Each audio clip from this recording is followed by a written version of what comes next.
Imagine you were born into a very wealthy family where your family had not just one home but two, and your father could afford the best education that the country could offer.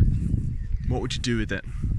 Imagine that you were academically gifted and really smart and could read books and understand them and remember things well and perform really well in school.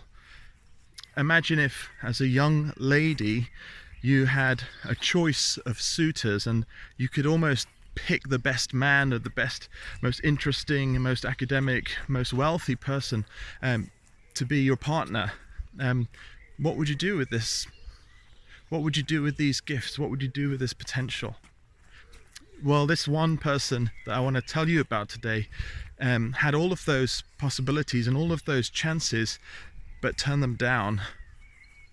Her name was Florence Nightingale, and she was born in Italy, in the city of Florence, and she had a really privileged upbringing, and in her heart there was a passion, but it wasn't for success in the way that society would have said was success. It was for other people. It was to show care and love and concern.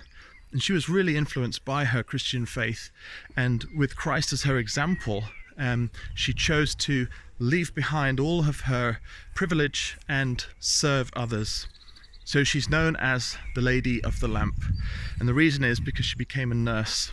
And in one of the most difficult situations that the English army had been in at that point was fighting with Russia in the Crimea, and the situation was awful. The conditions were horrendous. There was disease, there was open wounds. The hospital was on a sewage system.